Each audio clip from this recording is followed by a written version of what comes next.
नमस्कार दोस्तों, स्वागत है आपका एक नई कहानी में। शाम का सूरज पहाड़ों की ओट से ढल रहा था और मैरिज हॉल की गगनचुंबी दीवारें नीली और पीली लाइटों से जगमगा रही थी। पूरे शहर के नामी गिरामी लोग आज यहाँ इकट्ठा थे। मौका था शहर के सबसे प्रसिद्ध कपड़ा व्यापारी दीनानाथ खन्ना की इकलौती बेटी अवनी खन्ना की शादी का। दीनानाथ जी का कारोबार न केवल देश में बल्कि विदेशों तक फैला हुआ था। वे जितने अमीर थे, दिल के उतने ही सीधे और दयालु इंसान माने जाते थे। उनकी पत्नी अनुराधा खन्ना एक सोशल वर्कर थी, जो अनाथ बच्चों और जरूरतमंद महिलाओं के लिए काम करती थी। अवनी खन्ना एक बेहद पढ़ी लिखी, शांत और संस्कारी लड़की थी। उसने अपनी पढ़ाई विदेश से पूरी की थी, लेकिन अपनी संस्कृति के प्रति उसका अटूट झुकाव था। आज अवनी की शादी शहर के प्रतिष्ठित न्यायाधीश सुरेंद्र राय के बेटे रोहन राय से हो रही थी। रोहन खुद एक काबिल हाईकोर्ट में वकील था। शादी की बड़ी सभी रस्में बड़े ही धूमधाम से पूरी हो चुकी थी। अवनी की दो छोटे भाई आरव और अखिल दिन भर खातिरदारी में लगे रहे। अवनी की विदाई का वक्त करीब आ चुका था। पूरे हाल में सहनाई की करुण तान बज रही थी। दीनानाथ जी की आंखों से आंसू थम नहीं रहे थे। अनुराधा जी अपनी बेटी को कलेजे से लगाए बार बार उसका माथा चूम रही थी। रोहन ने अवनी का हाथ पकड़ा और सम्मान के साथ उसे कार की तरफ ले जाने लगा। तभी हाल के मुख्य द्वार पर अचानक जोर जोर से शोर शराबा होने लगा। सिक्योरिटी गार्ड किसी औरत को बाहर धकेल रहे थे। हटो यहाँ से, यह बहुत बड़े खानदान की शादी है। यहाँ किसी भिखारी के लिए कोई जगह नहीं है। गार्ड्स की भारी आवाज गूंजी। साहब, मुझे मेरी बेटी की एक झलक देख लेने दो। मैं भीख मांगने नहीं आई हूँ, बस दूर से उसे दुल्हन के लिबास में देखने आई हूँ। एक कांपती हुई दर्द भरी आवाज सुनाई दी। वह औरत बेहद फटे पुराने और मैले से सने कपड़ों में थी। उसके पैर नंगे थे और चेहरे पर गहरी झुर्रियां व धूल जमी हुई थी। धक्का मुक्की के दौरान एक गार्ड ने उसे जोर से धक्का दे दिया, जिससे वह महिला सीधे कंक्रीट के फर्श पर गिर पड़ी। उसके माथे से खून की पतली धार निकलने लगी और उसके पास पड़ा एक पुराना सूती थैला जमीन पर गिरकर खुल गया। कार के पास खड़ी अवनी की नजर जैसे ही उस महिला पर पड़ी, उसका कलेजा कांप उठा। उस औरत की आंखों में कोई लालच नहीं था, बल्कि एक असीम तड़प और ममता छिपी थी। अवनी ने अपनी शादी के भारी भरकम लहंगे की परवाह किए बिना अपने कदम उस औरत की तरफ बढ़ा दिए। रुक जाइए सब, अवनी ने चीख कर कहा। अवनी दौड़ती हुई उस घायल औरत के पास पहुंची और घुटनों के बल जमीन पर बैठ गई। अवनी ने अपने जरीदार दुपट्टे से उस महिला के माथे से बहते खून को पोंछना शुरू कर दिया। बेटा अवनी, यह क्या कर रही हो? यह कोई सड़क पर भीख मांगने वाली औरत है। विदाई के समय यह सब ठीक नहीं है। अनुराधा जी ने घबरा कर आगे बढ़ते हुए कहा, लेकिन अवनी ने बिना किसी की बात नहीं सुनी। उसने उस औरत के धूल धूसरित हाथों को थाम लिया। वह महिला अवनी का चेहरा देखकर फूट फूट कर रोने लगी। मेरी बच्ची, मेरी अवनी, तू कितनी सुंदर लग रही है आज। यह सुनकर अवनी स्तब्ध रह गई। तभी उस औरत ने अपनी थैली में से एक लोहे का जंग लगा पुराना छोटा सा बॉक्स निकाला। कांपते हाथों से उसने उस डिब्बी को खोला। अंदर से एक धुंधली सी 22 साल पुरानी ब्लैक एंड व्हाइट फोटो थी और एक पीली पड़ चुकी अस्पताल की डिस्चार्ज रसीद रखी थी। उस डिस्चार्ज रसीद और फोटो को देखते ही दीनानाथ खन्ना और अनुराधा जी के हाथों से आरती की थाली छूटकर जमीन पर गिर पड़ी। उस औरत ने रोते हुए कहना शुरू किया, मेरा नाम पार्वती है। आज से 22 साल पहले मैं इस शहर के सबसे बड़े सरकारी अस्पताल में भर्ती थी। मेरे पति एक कारखाने में मजदूर थे, जिनकी एक भीषण हादसे में मौत हो गई थी। जब उन्हें मेरी गोद में आई तो डॉक्टरों ने बताया कि यह बच्ची जन्मजात सांस की बीमारी से पीड़ित है। इसे बचाने के लिए वेंटिलेटर और लाखों रुपए की दवाइयों की जरूरत थी। पार्वती की आंखों से आंसुओं का सैलाब बह निकला। मैं अनाथ और पाई पाई की मोहताज थी। कड़कती ठंड की रात थी। मेरी बच्ची मेरी गोद में तड़प रही थी। तभी उसी अस्पताल के स्पेशल वार्ड में अनुराधा मैडम और दीनानाथ साहब आए थे। अनुराधा जी की नवजात बच्ची जन्म के कुछ मिनटों बाद ही दम तोड़ चुकी थी। मैंने अपनी बच्ची की जान बचाने के लिए उसे अनुराधा जी के सूने आंचल में रख दिया और दीनानाथ जी को सच बता दिया। दीनानाथ जी ने मुझसे वादा किया कि वे इस बच्ची का पूरा इलाज कराएंगे और अपनी बेटी से बढ़कर पालेंगे। मैंने कसम खाई थी कि मैं कभी इसकी जिंदगी में वापस नहीं आऊंगी। मैं दूर एक गांव में मजदूरी करने लगी, लेकिन जब मुझे पता चला कि मेरी बेटी की शादी हो रही है, तो मैं सिर्फ दूर से उसे देखने चली आई। यह सच सुनते ही शादी में मौजूद सभी मेहमानों के होश उड़ गए। अवनी की आंखें फटी की फटी रह गई और दीनानाथ जी और अनुराधा जी को देखने लगी।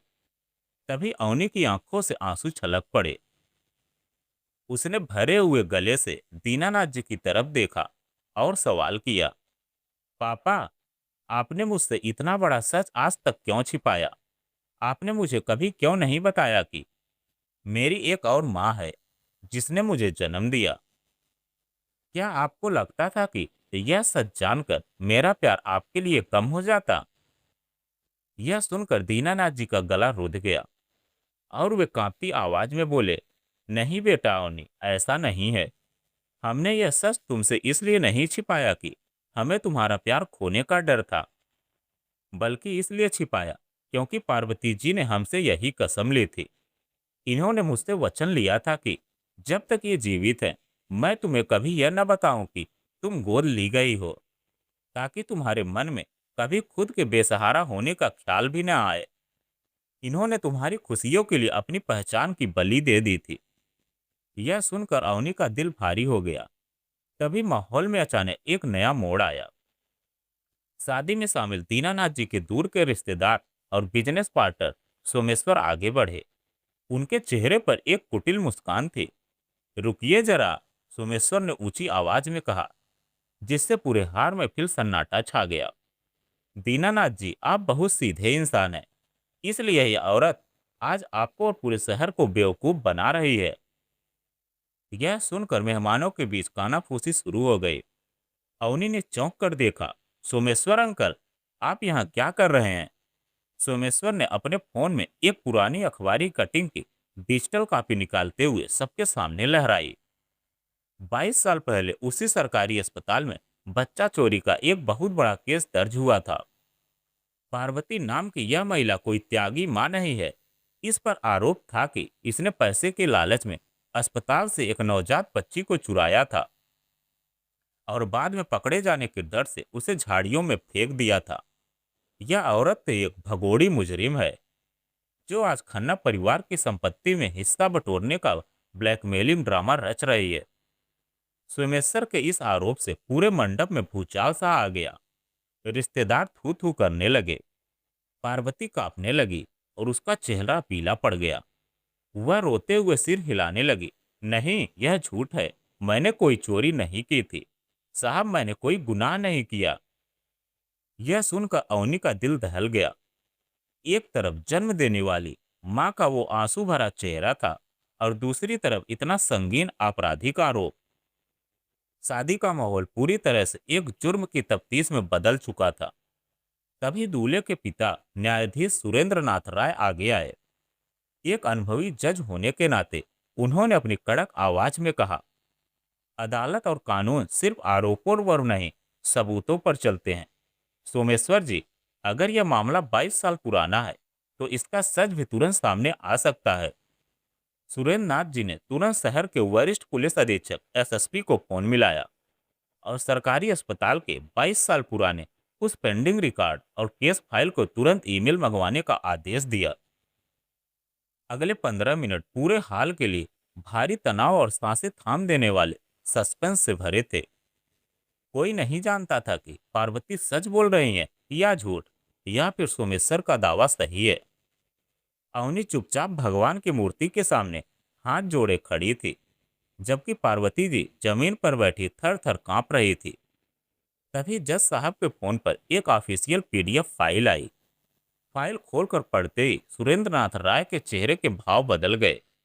उन्होंने जोर से सांस ली और पूरी सभा की तरफ देखा और उन्होंने कहा, सोमेश्वर जी, जज साहब की आवाज गूंजी, आधा सच सबसे बड़ा झूठ होता है। इस पुलिस रिपोर्ट को ध्यान से पढ़िए। 22 साल पहले बच्चा चोरी का केस दर्ज जरूर हुआ था, लेकिन पुलिस की अंतिम इन्वेस्टिगेशन रिपोर्ट में पार्वती जी को पूरी तरह निर्दोष पाया गया था। असल में अस्पताल के ही एक डॉक्टर और वार्ड बॉय का गिरोह बच्चों की तस्करी कर रहा था। जब पार्वती को इस गिरोह की भनक लगी, तो उसने अपनी बीमार बच्ची को उन तस्करों से बचाने के लिए रातों रात वहां से भागकर दीनानाथ जी की शरण ली थी। पुलिस ने अपनी फाइल क्लोजर रिपोर्ट में पार्वती की तारीफ की थी। उसने अपनी जान जोखिम में डालकर अपनी बच्ची को तस्करों से बचाया था। यह सब सामने आते ही सोमेश्वर का चेहरा उतर गया। लेकिन कहानी में अभी सबसे बड़ा मोड़ आना बाकी था। पार्वती के जमीन पर बिखरे सूती थैले से एक बहुत पुराना पीला पड़ा हुआ स्टाम्प पेपर और साहूकारी रसीद हवा में उड़कर अवनी के कदमों के पास आकर गिरी। अवनी ने चौंक कर उस कागज को उठाया। उस पर 22 साल पुरानी तारीख लिखी थी और नीचे पार्वती देवी के अंगूठे का निशान लगा हुआ था। कांपती अंगुलियों से उस पर्चे को पढ़ते ही अवनी के होश उड़ गए। उसकी आंखों से आंसुओं की धार बह निकली। उसने भरे गले और कांपती आवाज में पार्वती की तरफ देखा। माँ, यह क्या है?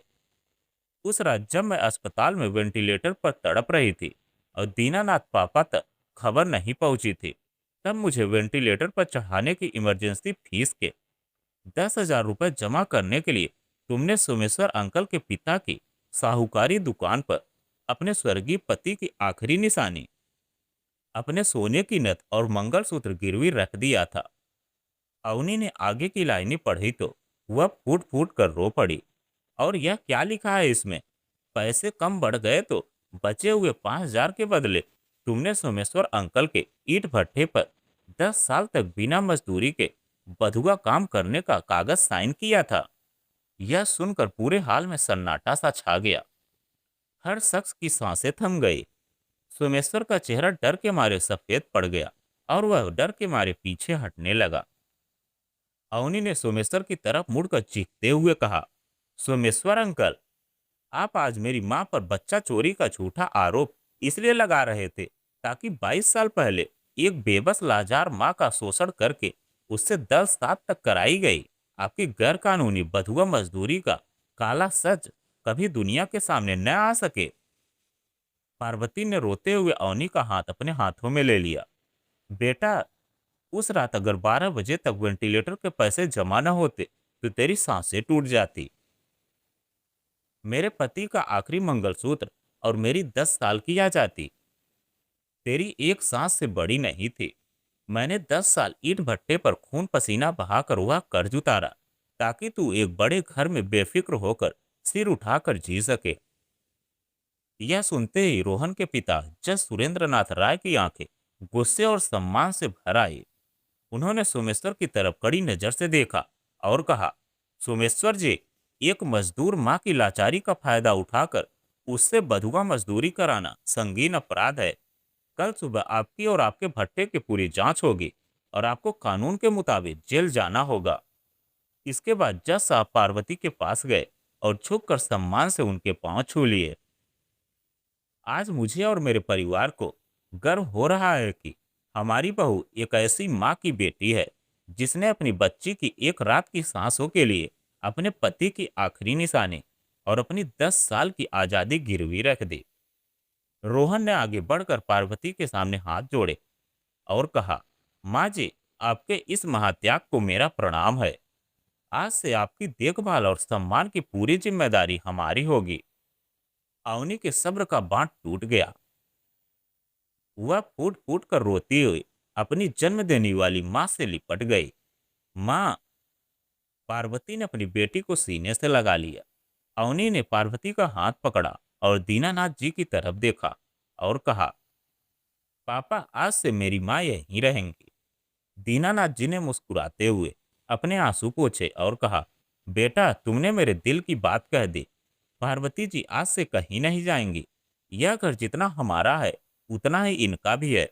अनुराधा जी ने पार्वती का हाथ थामा और कहा, पार्वती, तुमने 22 साल पहले मुझे माँ बनने का सुख दिया था। आज हम दोनों मिलकर अपनी बेटी को विदा करेंगे। मंडप में एक बार फिर खुशियों की लहर दौड़ गई। विदाई की रस्म दोबारा शुरू हुई, जहां पहले केवल अनुराधा जी और दीनानाथ जी अपनी बेटी का कन्यादान करने वाले थे, वहीं अब मंडप के सामने दो माताएं बैठी थी। एक जिन्होंने अवनी को ममता से पाला था और दूसरी जिन्होंने अपने त्याग से उसे नया जीवन दिया था। दोनों माताओं ने मिलकर अवनी और रोहन के हाथों पर अपना आशीर्वाद रखा और आंसुओं के बीच अपनी लाडली को नई जिंदगी की राह पर विदा किया। सच ही कहा गया है कि दुनिया में माँ का कोई मोल नहीं होता। एक माँ ने जन्म दिया तो दूसरे ने ममता की छांव दी। एक ने अपनी आजादी की बलि चढ़ाकर जिंदगी बचाई तो दूसरी ने अपनी जान पहचान छिपाकर अवनी को स्वाभिमान से जीना सिखाया।